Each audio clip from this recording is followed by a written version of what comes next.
Buenos días, bienvenidos y bienvenidas.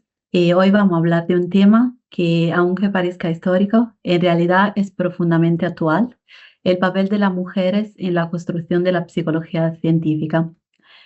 Em, Cuando estudiamos la historia de la psicología, muchas veces vemos una narrativa dominada por nombres masculinos. Sin embargo, la disciplina que hoy conocemos también fue construida por numerosas investigadoras, cuyo trabajo fue en muchos casos invisibilizado. El objetivo de hoy no es recuperar nombres, sino entender qué mecanismos históricos produjeron la invisibilización y por qué sigue al día de hoy. Aquí podemos ver diferentes mujeres que han sido invisibilizadas a lo largo del tiempo. Va a pasar la palabra a Beatriz.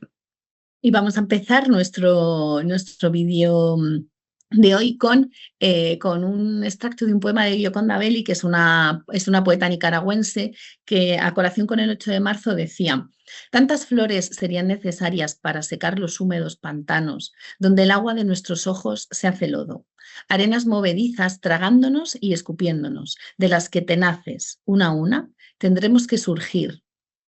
Amanece con pelo largo el día curvo de las mujeres. Queremos flores hoy, cuanto nos corresponde, el jardín del que nos expulsaron. Y vamos a continuar con un extracto de un artículo que os vamos a dejar de Dao García acerca de este tema que estamos hablando hoy, que es la invisibilización de las mujeres en la historia de la psicología.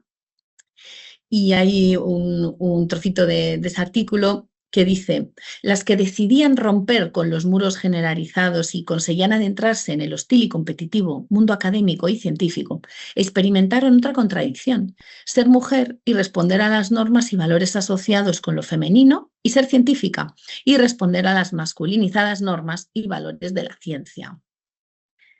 Y con esta introducción vamos a empezar a hablar de algunas de ellas, que no son para nada todas, pero son algunas. Vale, empezamos con una pequeña pregunta: ¿por qué hablar de mujeres en psicología?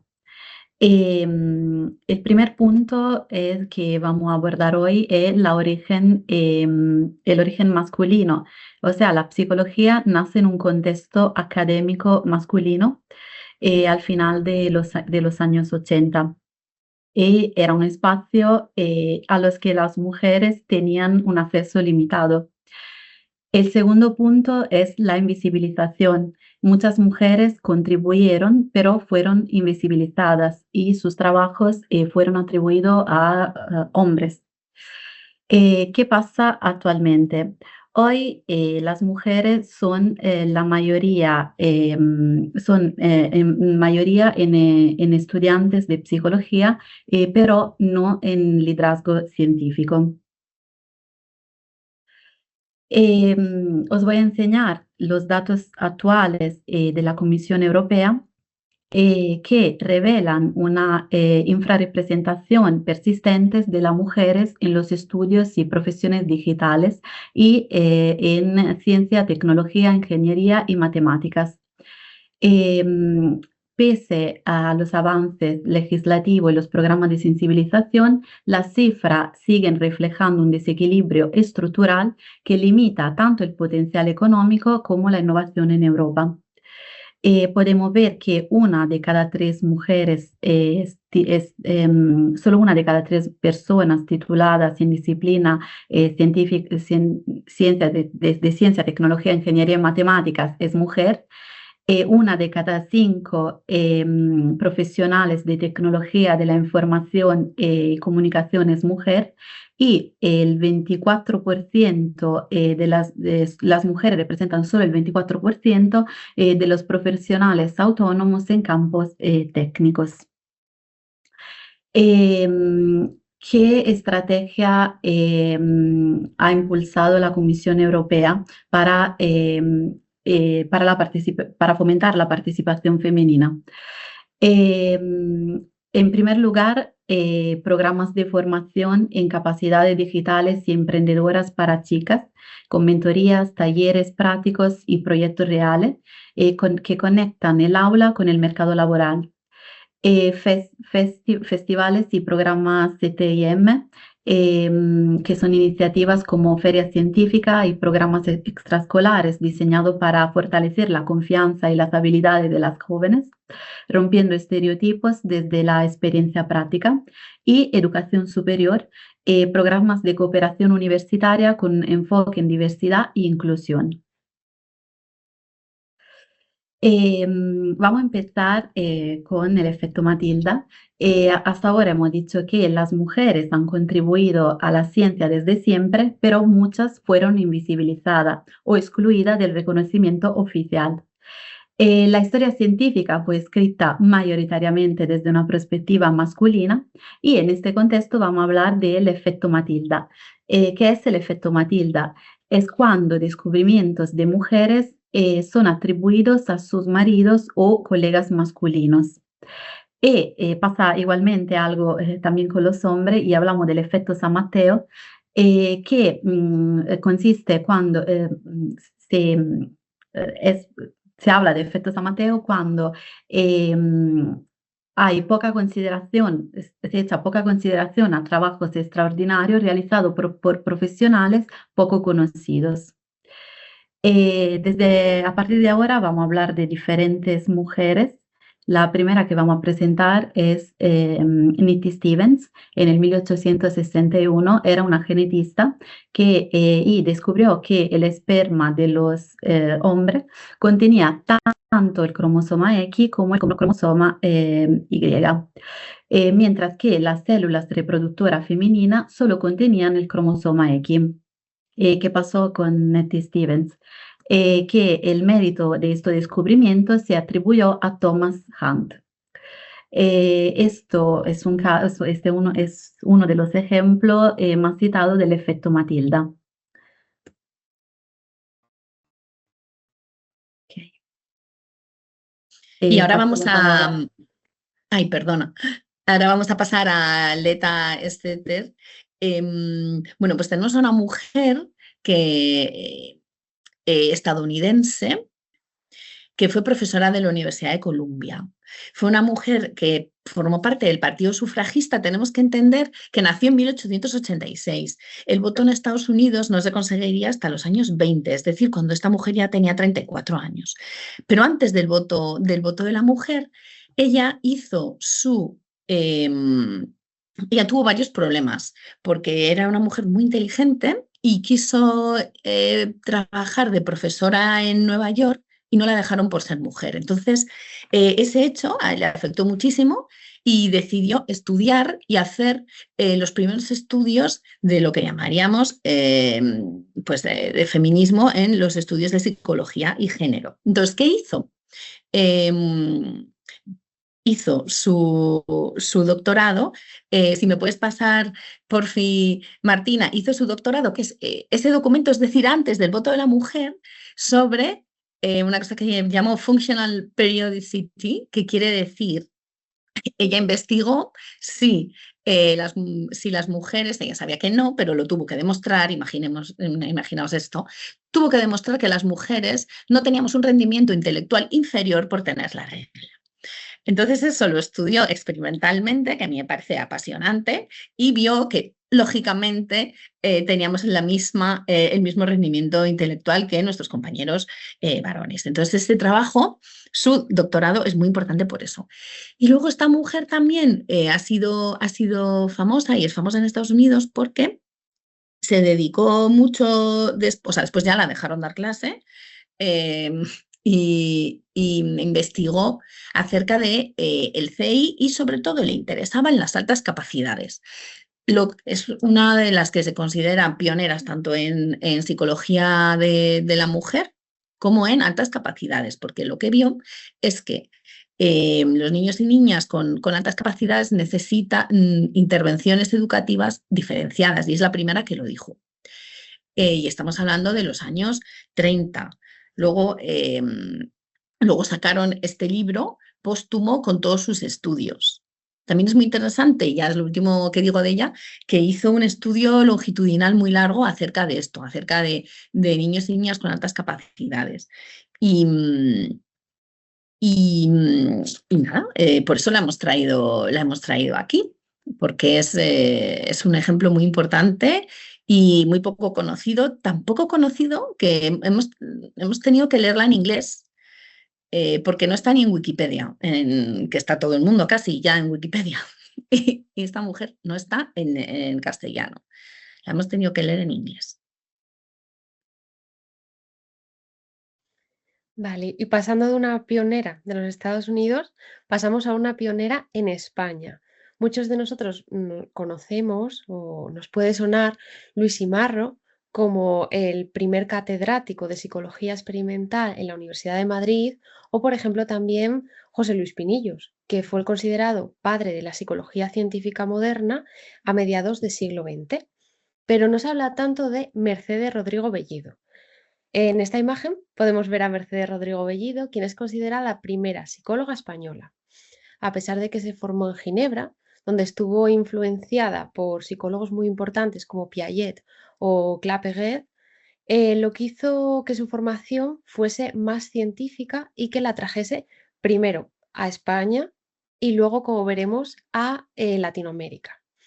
Su carrera precisamente estuvo muy marcada por el exilio, y es que nos encontramos en el contexto de la Guerra Civil Española y por ello tuvo que trasladarse a Colombia.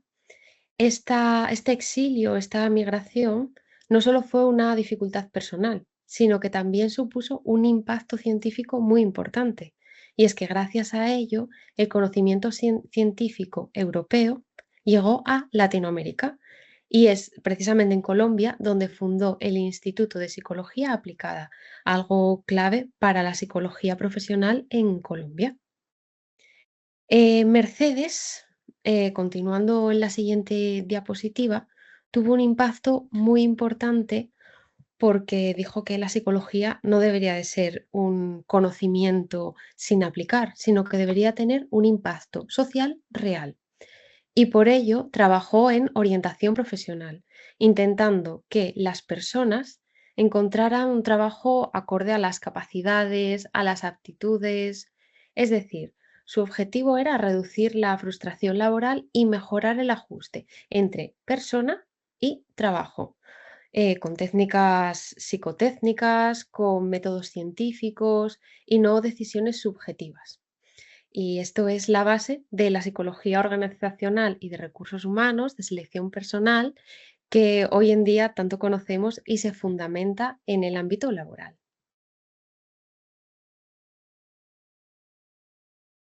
Y bueno, pues pasamos a Ana Freud. Bueno, nació en Viena, ya sabemos que por el apellido, ¿no? Pues es hija de Freud. Mm, ¿Qué pasó? Pues es una mujer que desde que era muy pequeña, ella asistía a las reuniones del Círculo Psicoanalítico de Viena.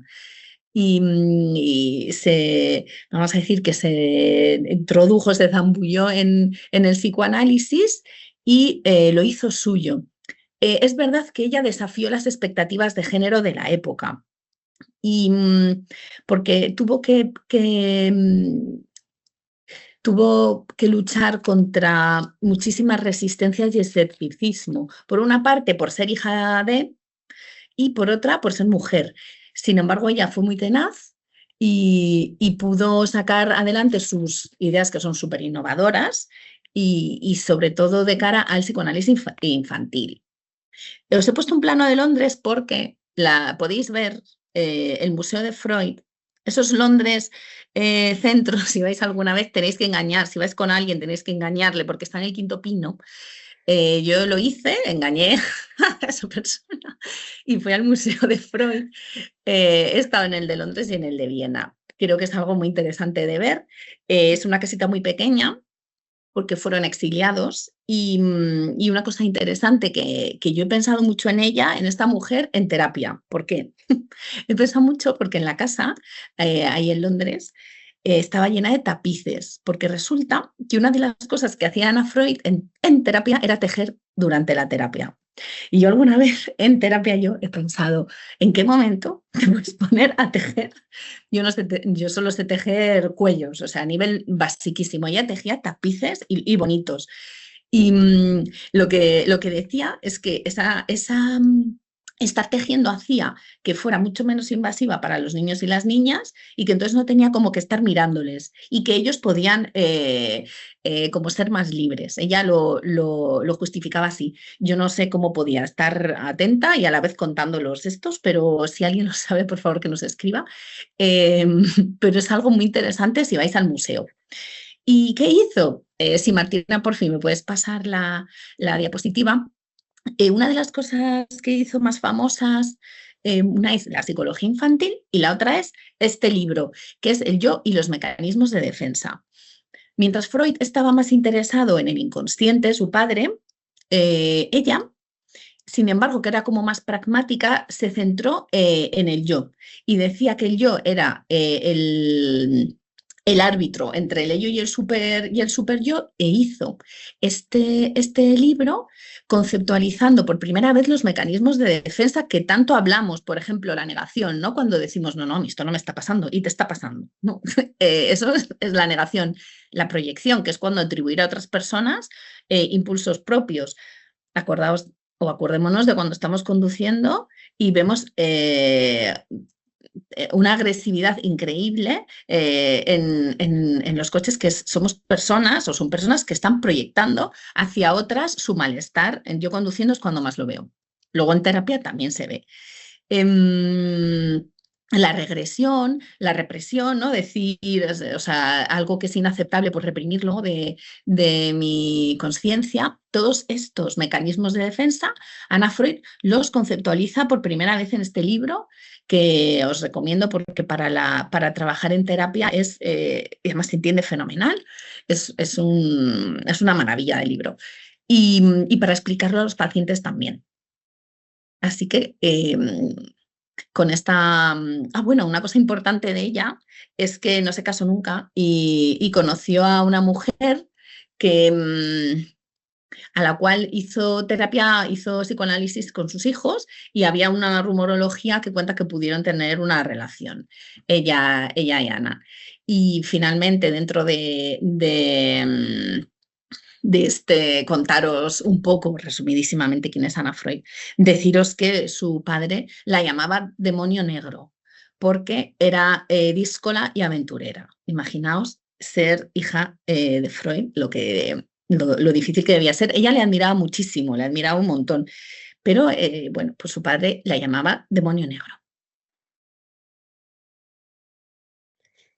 Y desde una perspectiva más actual, porque Brenda Milner, que es quien vamos a hablar ahora mismo, no solo fue una de las psicólogas más importantes dentro de la historia de la neuropsicología y la neurociencia cognitiva, que luego hablaremos de algunos de las cosas que nos trajo y de su legado, sino una de las más longevas. Y es que al final fue un legado en base a toda su investigación, en base a su amplia trayectoria de investigación que nos dejó. Pero su trayectoria empezó bajo la idea de un hombre, de Penfield, que todos conocemos por el homúnculo de Penfield. Y es que Milner trabajó en el Instituto Neurológico de Montreal. En los años 40 y 50 el estudio del cerebro estaba muy fragmentado. Todavía no existía la neurociencia cognitiva como una disciplina en sí. Y las investigaciones de Brenda Milner ayudaron a entender cómo se relacionan distintas áreas del cerebro. Especialmente trabajó sobre todo en memoria. Al principio pensábamos desde una perspectiva muy estructural que cada parte del cerebro solo tenía una función, es decir, desde el estructuralismo, pero ella lo que hizo fue cambiar desde un estructuralismo hasta el funcionalismo. En la siguiente diapositiva vamos a ver cómo Brenda Milner nos trajo un legado que hoy en día en la neurociencia actual se mantiene. Y es que se basó sobre todo, como decía anteriormente, en comprender cómo funciona la memoria, una función ejecutiva, en nuestro cerebro. Gracias a las investigaciones pioneras de Brenda Milner, vamos a entender el deterioro de la memoria en enfermedades tan prevalentes e incidentes como es la enfermedad de Alzheimer. Vamos a entender también la amnesia traumática, los mecanismos de disociación, la pérdida de memoria tras eventos adversos. Vamos a entender también la plasticidad cerebral, es decir, la capacidad del cerebro para reorganizarse. Muchas veces cuando tenemos una lesión podemos perder ciertas capacidades y el cerebro decimos que tiene cierta plasticidad, es decir, que se puede adaptar y que llega a recuperar una serie de funciones. Y esto nos va a servir también para la rehabilitación cognitiva.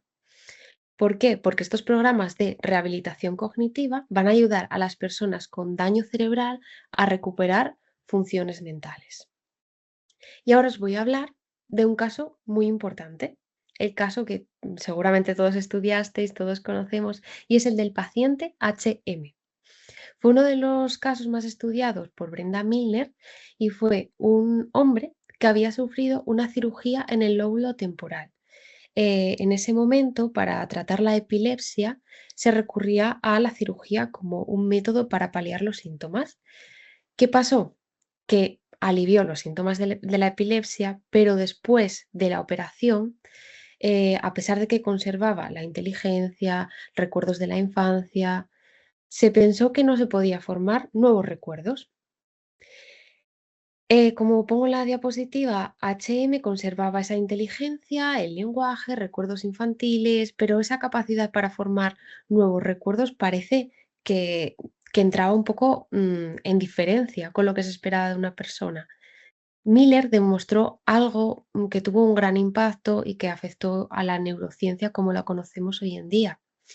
Y es que distinguió entre una memoria declarativa, recuerdo de hechos, experiencias, como decíamos, de la infancia, y una memoria procedimental, con habilidades, como por ejemplo montar en bicicleta. Entonces, al distinguir estas memorias conservadas en HM, vio que había otros sistemas más de tipo declarativo, de nuevas memorias, que no podía conservar, pero que otras memorias procedimentales sí que las podía llegar a conservar. El hipocampo, dentro de estos sistemas que antes comentábamos, este estructuralismo versus funcionalismo, fue uno de los objetos de estudio de Brenda Milner y se centró en cómo en el hipocampo se puede conservar ciertos recuerdos. Y como siguiente protagonista de hoy tenemos a Rosalind Franklin. Sí, eh, aquí estamos en un campo más médico. ¿Quién fue? Fue una química y una cristalógrafa británica. Produjo, porque es importante, porque produjo la imagen clave para identificar la estructura del ADN y sus datos fueron utilizados por Watson y Crick sin su conocimiento. ¿Qué pasó a nivel histórico? Que el premio Nobel fue otorgado a Watson, Crick y Wilkins y Franklin no fue reconocida en vida por su contribución decisiva. Y esto es el otro caso de que hablaba al principio del efecto Matilda. Seguimos con otra mujer. Estaba pensando antes, cuando has hablado, Martina, si podríamos considerar a Mami Phillips Clark efecto Matilda o no. A ver qué os parece. Mami Phillips Clark, estamos hablando de la primera alumna negra de psicología de la Universidad de Columbia y también la primera mujer de raza negra en conseguir un doctorado en psicología. En 1943 fue. ¿Y por qué me pregunto yo si es efecto Matilda o no? Es un poco, es ambiguo. Bueno, ella estudió para su tesis de máster, hizo un experimento que es muy famoso, que es el Doll Experiment, que es, coge a un muñeco, no tienen sexo, un muñeco negro y un muñeco blanco. Y entonces le dicen a los niños y a niñas con quién, negros y blancos, con quién prefieren jugar. Y entonces lo que vio ella, ahora os explico por qué digo el plural, lo que vio ella es que los niños y niñas sistemáticamente elegían al blanco. ¿Qué pasó? Pues que ella hizo su tesis del máster, pero la firmó, acordó con su marido, Kenneth Clark, publicar el hallazgo conjuntamente. Yo no he conseguido encontrar si eso se acuerda, cuál es el objetivo de que este señor se apropie, ¿no? Imaginaos que habrá mucha gente que vea este vídeo que esté haciendo su TFG o su TFM. Imaginaos que decís, bueno, pues te voy a dejar, voy a firmarlo yo, que estoy haciendo un súper esfuerzo en el TFM, voy a hacer que mi pareja también aparezca. Bueno, pues eso hizo ella. Es verdad que luego investigaron juntos, pero no sé si esto es un semi-efecto Matilda, ¿no?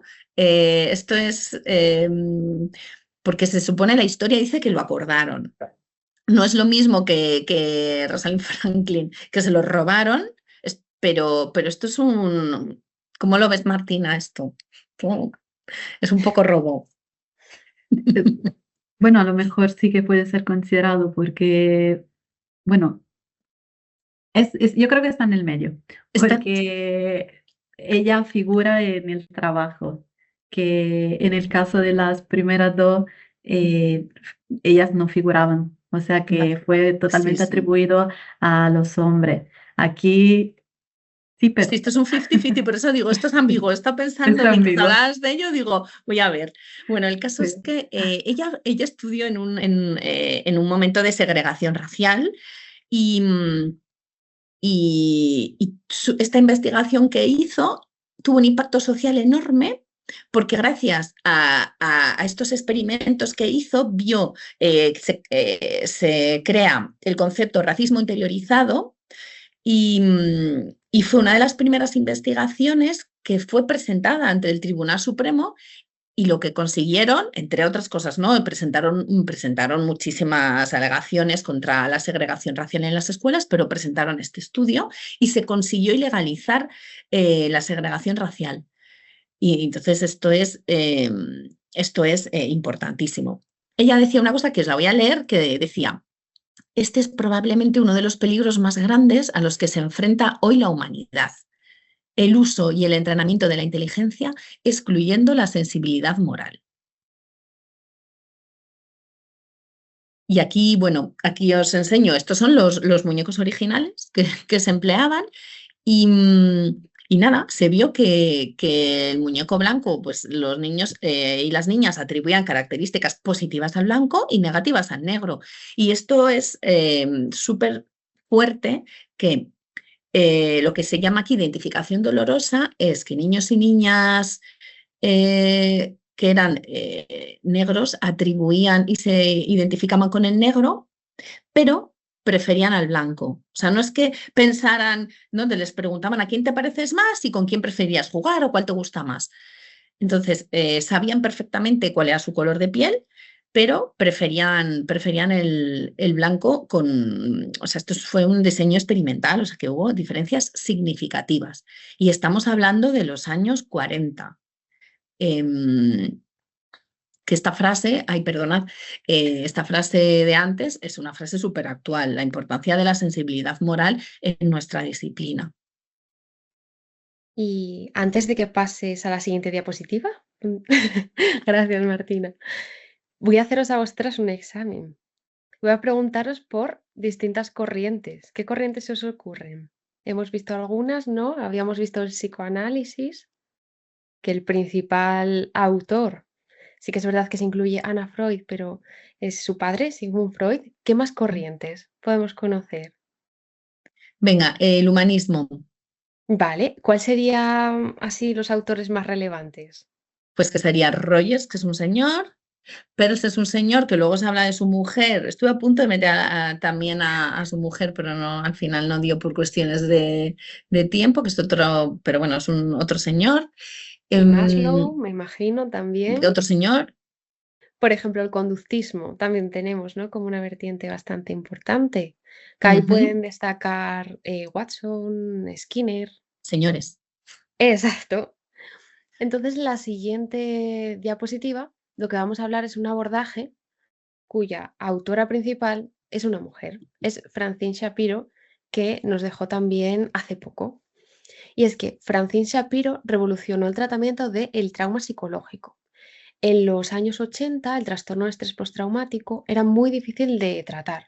Las terapias podrían durar muchos años y muchas veces con resultados muy limitados. El trauma se concebía como una herida de forma permanente. Sobre todo tenemos que tener en cuenta el contexto, ¿no? Que había muchas guerras y por lo tanto muchos veteranos de guerra estaban sometidos a condiciones muy duras y eran diagnosticados de trastorno de estrés postraumático. Shapiro lo que hizo fue cambiar esta perspectiva y desarrollar un enfoque terapéutico completamente nuevo y donde fue pionera una mujer. En la siguiente diapositiva vamos a ver un poco lo que comenzó siendo una observación de la vida cotidiana y cómo se trasladó a la consulta, al abordaje MDR. Y es que en 1987 Shapiro estaba caminando en un parque y de repente notó que al mover los ojos de un lado a otro reducía una intensidad emocional de los pensamientos negativos. En lugar de quedarse como algo banal, como algo anecdótico, lo que hizo fue someterlo al método científico. Lo utilizó como una hipótesis científica y empezó a investigarlo con distintos estudios controlados. Y a partir de esa mera observación se creó un protocolo de distintas fases, que es lo que hoy conocemos como el MDR. Entonces, el MDR se va a sustentar en el modelo de procesamiento adaptativo de información, modelo PAI, que propone que el cerebro tiene un sistema natural para procesar experiencias dolorosas.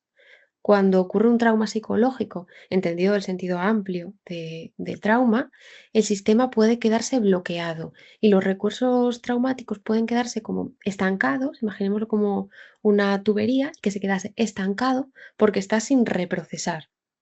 La estimulación bilateral con movimientos oculares lo que va a hacer es activar un sistema natural que nos permita procesar la experiencia. Y actualmente el MDR es considerado un tratamiento con evidencia empírica, evidencia científica, y incluso distintos organismos internacionales lo recomiendan para tratar el trauma. En la siguiente diapositiva vemos las 8 fases de esta terapia del MDR, que va desde la recogida de la historia clínica, una sesión de preparación para terapia, regulación emocional, una evaluación y luego ya a partir de la fase 4 ya se instalan los movimientos bilaterales para desensibilizar el recuerdo y luego para instalar una cognición positiva. Se escanea el cuerpo en búsqueda de alguna sensación inusual, se produce un cierre y en la siguiente sesión la reevaluación del recuerdo.